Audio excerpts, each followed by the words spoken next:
Halo's not what it used to be. Bungie's not what it used to be.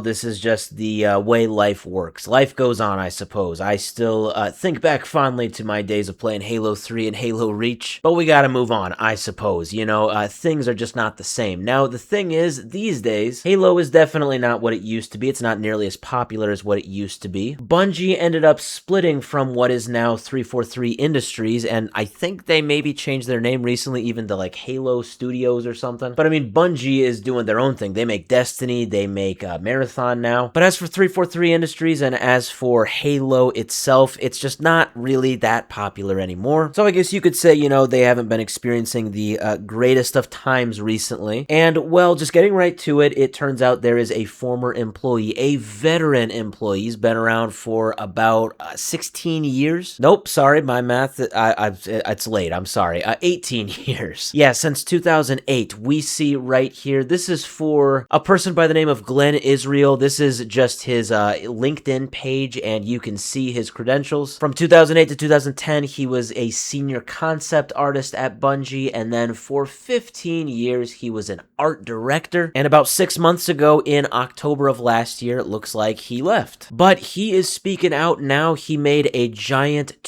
post on LinkedIn. It's kind of funny. LinkedIn is like used a lot now to make big announcements and stuff, even from companies, and even some allegations, huge allegations against companies can be made. So I've got both these posts in the description. This is about a day ago, so we see the first post here, just a part of it. We don't get a ton of like really specific details, but the stuff that's being alleged is pretty big. Blacklisting, fraud, rampant favoritism, career growth interference, multiple harassment campaigns. This is just in the first part of the first post. It says that after filing several documented complaints with Microsoft's Human Resources Department in June 2025, a senior global employee relations representative threatened retaliation on first contact and promised to quash any further investigation. And apparently there was a period of 4 days worth of harassment against this individual in July of last year, intended to manufacture a case for my termination, it says. We see the last part of the first post here.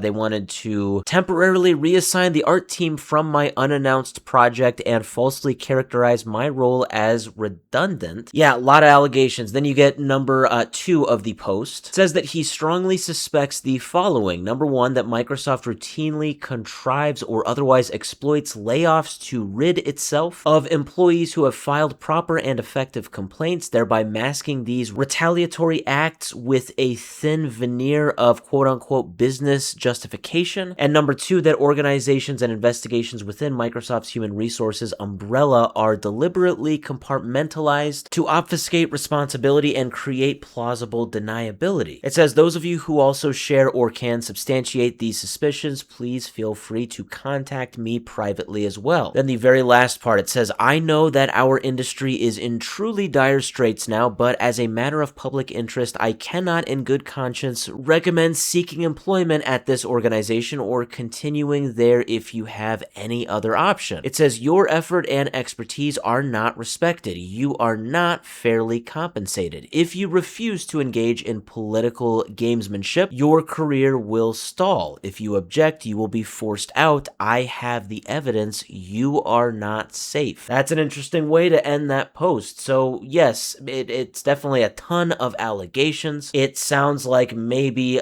legally there is something that maybe could be happening here. I don't know. The whole you are not safe thing tells me that maybe there's going to be some legal action that might be or attempted to take place here by Glenn Israel. Maybe, I don't know. As I said, we don't have a ton of like really specific details here, but we just have the main stuff. The details are what I really want to hear if all of this is, if there's actually something to be said here. Not good at all for 343 Industries with some pretty big allegations.